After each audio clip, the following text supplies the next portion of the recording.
Daily நடக்கிற பிரச்சனைகளுக்கு சம்பிரதாயத்துக்காக tweet போடுறது, சம்பிரதாயத்துக்காக அறிக்கை விடுறதும், சம்பிரதாயத்துக்காக நானும் மக்களோட மக்களா இருக்கிறேன் காட்டிக்கிறதும், சம்பிரதாயத்துக்காக மழை தண்ணியில நின்று போட்டோ எடுக்கிறதும்,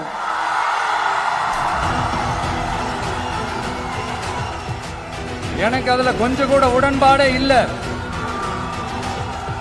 பட் என்ன பண்றது, நம்மளும் சம்பிரதாயத்துக்காக சில நேரத்தில் அந்த மாதிரி செய்ய வேண்டியதா போயிடுது.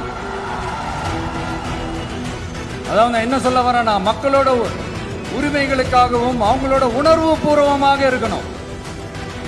என்ன ஒவ்வொருத்தரும் அவங்க குடும்பத்துல ஒருத்தனா நினைச்சிட்டு இருக்கிற அவங்க தமிழ்நாட்டில் அவங்களுக்கு எங்க என்ன பிரச்சனை நடந்தாலும் அவங்களோட உரிமைகளுக்காகவும் அவங்களோட உணர்வு பூர்வமாக இருப்பேன். எப்பவுமே அப்படிதான் இருப்பேன்.